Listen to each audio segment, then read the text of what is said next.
এক যুগ পরে মাছ খাচ্ছি, কারণ শ্রাবণ মাসটা আমাদের পুরোই নিরামিষ ছিল। শ্রাবণ মাস কেটে যাওয়ার পরে এই প্রথম মাছ রান্না করছি।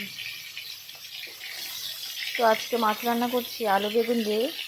ছোটো ছোটো ইলিশ মাছ এনেছে, ইলিশ মাছের ঝোল করব।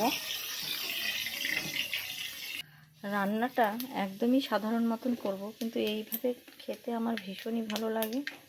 কে কে আমার মতন রান্না করে জানিও। ফোড়নে দিয়ে দিচ্ছি একটা শুকনো লঙ্কা আর কালো জিরে। এখন দিয়ে দেব কেটে রাখা আলু আর বেগুন। সম্পূর্ণ আলু বেগুনগুলো দেওয়া হয়ে গেল। এখন ভালো করে নেড়ে চেড়ে হলুদ লবণ দিয়ে কষিয়ে নেব।